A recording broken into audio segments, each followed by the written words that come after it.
in Togo, Africa, West Africa. Hey, listen, can we be that tonight?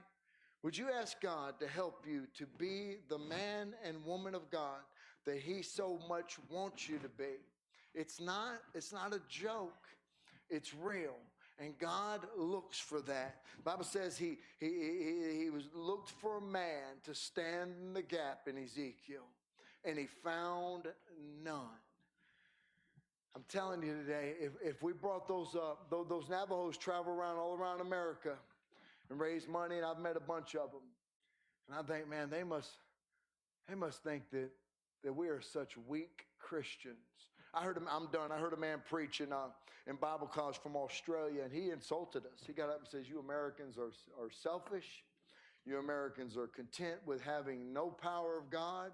You don't care, and you're not excited about God."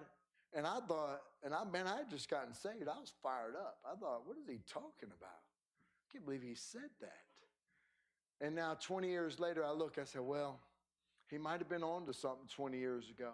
But we don't have to settle for that. We don't have to stay there. We can be dependable tonight. Are you dependable? Can God count on you?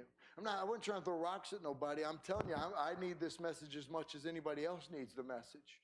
But I definitely want to get in my Bible and see where God wants me to be, and to see the change in my life that God wants me to change. I read 2 Corinthians 7 today about when Paul sent Titus with the letter of 1 Corinthians, and he came back and said, Paul, they all changed.